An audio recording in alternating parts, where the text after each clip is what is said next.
আরব দেশ থেকে আপনাদের গ্রামের উপর দিয়ে ভারতবর্ষে যাইতেছে এক জাক মৌমাছি।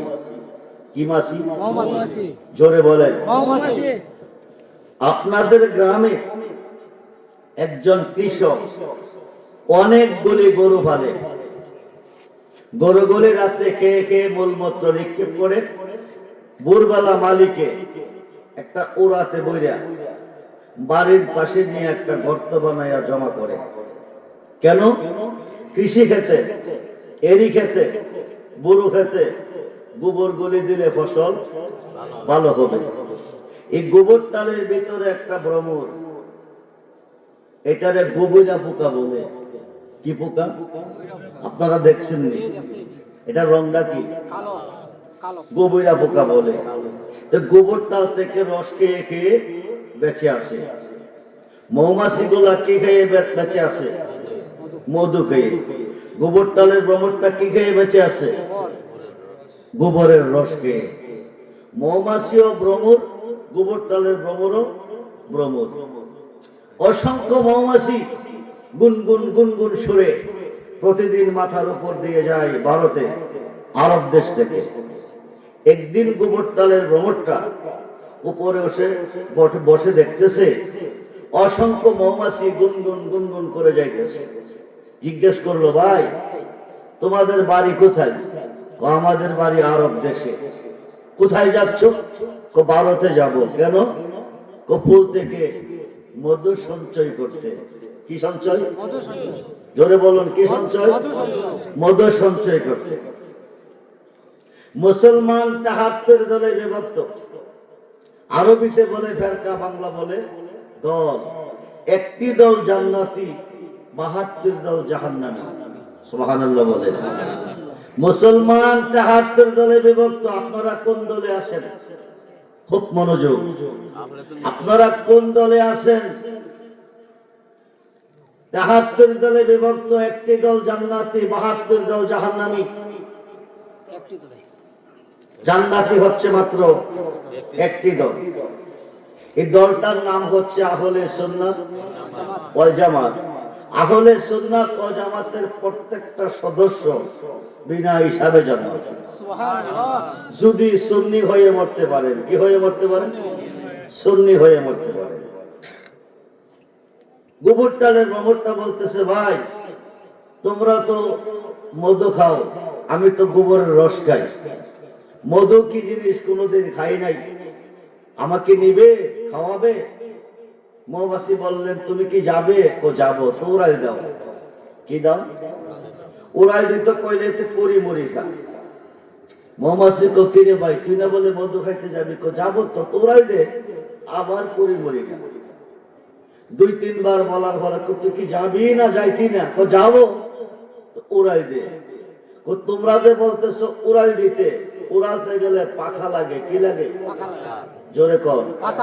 আমার পাখা নাই। কি নাই? কিন্তু মনে স্বাদ জেগেছে। কি খাবে? মধু খাবে। এখন মৌমাছি এসে বসলেন। বৈশাখ, তুমি আমার পীরের উপরে বসো। বসবে যে, আমি তো পাকা স্থির রেখে যাব না, লাড়তে লাড়তে যাব। যদি ফইরা যাও তো মইরা যাইবে। কি হয়ে যাবে? গোবর টালের ভ্রমরটা বসছে, মৌমাছি উড়ালতাছে আর কইতেছে, ফুলে তো মধু নাই, ফুলে আছে পানি। কি পানি? কি আছে? পানি আছে। টক পানি, তিতা পানি, জাল পানি, মিঠা পানি, বিষাক্ত পানি। পানি আছে। কি আছে? একদিকে তার পাখা নাই, ফুলে যাওয়া সম্ভব হবে না। আরেকদিকে ফুলে মধু নাই, আছে পানি। আমরা এই পানিগুলি মধু হয় সঞ্চয় করার পরে, করতে যাওয়ার আগে নবীজির মুহাব্বতে দুরূদ পড়তে পড়তে যাই। যেরকম সুবহানাল্লাহ। নবীজির মুহাব্বতে দুরূদ শরীফ পড়ার বিনিময় ফুলের পানি কি হয়? মধু হয়। আমরা রতি রতি করে এনে জমাট করেছি, মৌমাছির আড়িতে জমাট করেছি। তার যেহেতু পাখা নাই, ফুলেও মধু নাই, আছে পানি, তার এখানে বসাইয়া যায়। যত মনে চা তত প্রাণ ভরে পেট ভরে খা। এই কথা কইয়া আড়ির মধ্যে বসাইয়া মৌমাছি চলে গেছে ফুল বনে। কোন বনে?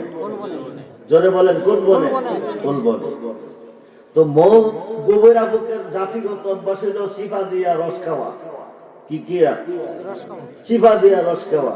হ্যাঁ, আড়ির মধ্যে বৈশাই সিফা দিয়া টান মারছে, টান্ডা দেওয়ার সঙ্গে সঙ্গে মুখ তারা বাঁকা করে লেছে। বাঁকা করে মন্ডা বাজার। মন্ডা কি? বাজার। খাইতে দিয়ে গেছে কি? মিঠা। কি খাইতে দিয়ে গেছে? খাইছে তিতা। কি খাইছে? জোরে কোন কি খাইছে? তিতা আছে। তিতা খাইয়া মুখটারা বাঁকা করে গোবর তাল থেকে রস খাইতাম, এটাই ছিল ভালো। মৌমাছির মুখে এত প্রশংসা পাইয়া বলে রাইলাম, মধু খাইতাম আয়া এমন তিতার তিতা খাইলাম, মুখটা তিতা ফেটটা পর্যন্ত তিতা হয়ে গেছে। মধুর বদনাম করতেছে। কি করতেছে? জোরে কোন কি করতেছে? মৌমাছি গুলিকে তারা যে বসাইয়া দিয়ে এলাম, দেখি মধু খাইলো না খাই নাই, যাইয়া দেখি আয়া মুখটারে বাঁকা করে মনটা বাজার করে বৈশা রয়েছে। কি ভাই মধু গাছ নাই? কইতা বুঝি মধু। ও কিছে? ও এমন তিতার তিতা, মুখটা তিতা পেটটা পর্যন্ত তিতা হয়ে গেছে। যেরকম সুবহানাল্লাহ। কি কইতে আইছো? তোমরা কয়ে গেছো আরি ভর্তি মধু আছে, আরি ভর্তি। আমি এখান থেকে খাইছি। আরে তোর তো জাতিগত অভ্যাস হইল সিফা দিয়া রস খাওয়া। তুই যেখানে সিফা দিছ, ইডি হলো আমাদের পায়খানা। এটি কি? মধু হয়তো গিয়া কি খাইছে? কথা কন কি খাইছে? পায়খানা খাইছে। ও তোরা না কয়ে গেলে এটা ভর্তি মধু, আরো ভর্তি মধু। মধু আছে, মধু যেখানে থাকবে সেখানে আছে। ও কোথায় আছে? ও চিকন চিকন রুলগুলি যে দেখা যায় তার ভিতরে আছে। ও কেমনা খাইতে? সঙ্গল ঢুকাইয়া। ও ভাই আমার কপাল মন্দ। একদিকে পাখা নাই, চলে যাওয়া নসিব হয় নাই, আরেকদিকে আমার চঙ্গল নাই। কি নাই? চঙ্গল না থাকার কারণে কি খাওয়া নসিব হলো না? জোরে কর। মধু খাওয়া নসিব হলো না। খাইলো কি?